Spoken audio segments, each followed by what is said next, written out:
Assad needs to go. Assad has to go. Assad cannot be a credible partner for us. It is time for him to go.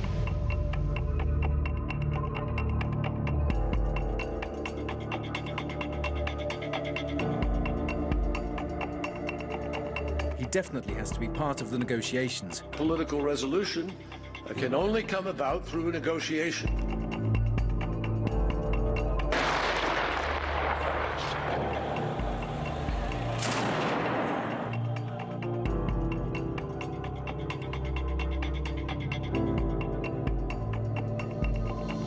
We have to acknowledge this is a total failure.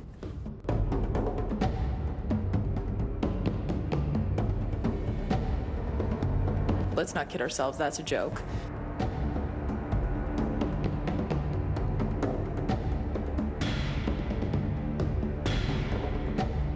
Our coalition is on the offensive. ISIL is on the defensive, and ISIL is going to lose. All right, let's just reiterate and clarify our breaking news for you then here on RT International. So, the Russian Defense Ministry has released footage of its first airstrikes conducted in Syria against Islamic State. Now, according to the ministry, Russian fighter jets hit 8 ISIL targets today, having conducted 20 missions in total. And crucially, these are in areas where there were no civilians. Now, they targeted ISIL command and control centres based in mountainous terrain areas. The operation was indeed carried out with the coordination with the Syrian intelligence, and that's obviously what makes this mission different to what's happening by the West. All right, I've got a guest right now. All right, William, hello to you. Hello. William Whiteman, thank you. There's lots going on today. It is quite confusing as to what is going on, isn't it? Because do we like Assad? Do we not like Assad? Are we on his team? Are we not? Whose side are we on? I mean, it's very confusing. Can you just clarify as to what's going on? We know that Russia's obviously just been in action in Syria themselves. We just had that breaking news. Can you clarify the situation, if you may? Well, I mean, what we have here is the Russian government stepping in to provide air support to the Syrian government. So this isn't a ground offensive. This is purely in alignment with the Syrian army, and they're providing air support with that. And that's obviously what makes it different to what Washington's doing, doesn't it? Sure, sure. Well, I mean, Washington doesn't have the backing of the Syrian government. I mean, one of the things to remember is that, well, the Syrian foreign minister has just finished speaking in the UN. He has said that the US is breaking international law and violating Syrian sovereignty by engaging in airstrikes in Syria without consulting the Syrian government in the first place, and has also said that anyone wishing to confront terrorism within the country must do so with the agreement of the Syrian government. And what about the world? Because obviously it was a huge announcement today, wasn't it? Not just here in Russia, but obviously globally. What is the rest of the world making of all of this? Is it shock, horror, or is it encouragement, or...? Well, this is the thing. In terms of Russia carrying out airstrikes against ISIL or against the Al-Qaeda affiliates such as Al-Nusra Front, the reaction has been generally positive, as we can see now.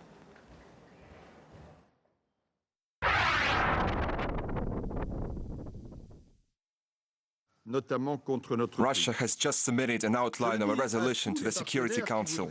I say to all parties and partners who wish to join our action, they're welcome.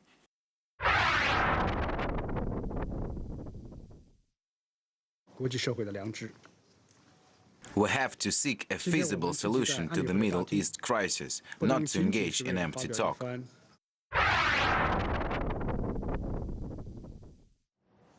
OK, so that's international reaction. Let's just, for the sake of our viewers who may have just joined us, let's just reiterate what is exactly just happened just now. So we know that the Russian Defense Ministry has indeed released footage of its first airstrikes conducted in Syria against Islamic State. We obviously found out today that that was their plans to do so. Now, according to the ministry, Russian fighter jets hit 8 ISIL targets today, having conducted 20 missions and, crucially, in areas where there were no civilians, which is obviously important to point out. Now, they targeted ISIL command and control centres based in mountainous terrains. The operation was carried out in coordination with the Syrian intelligence.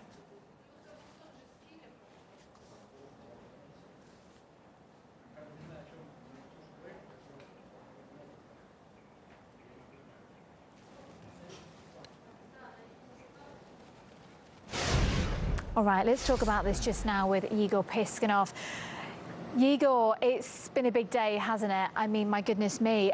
Bring us up to speed on what's been said at the UN Security Council, where you are then.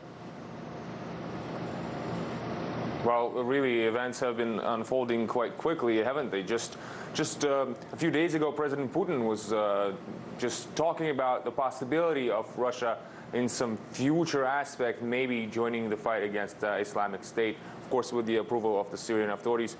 Well, now I guess we're seeing that taken directly to action. The Security Council that we've seen today was also quite interesting. We've heard from U.S. Secretary of State John Kerry, from Foreign Minister of the Russian Federation Sergei Lavrov. Both of them spoke about the fight against Islamic State, and although they were talking about the same subject, what was said in essence was quite different. Coalition air operations are grounded in well-established military procedures, firmly based in international law. You cannot promote the slogan of combating extremism in specific countries whilst bypassing their respective governments.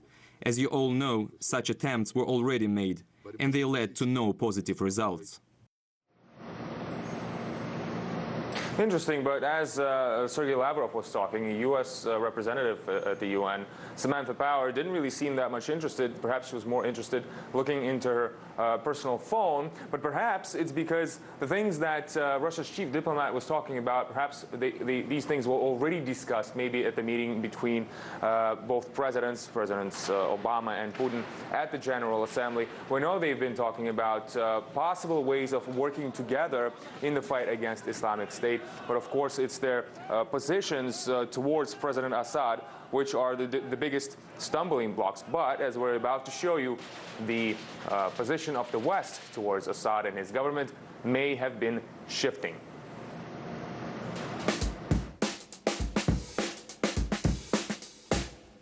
You can't continue to double down on a strategy that's doomed to failure.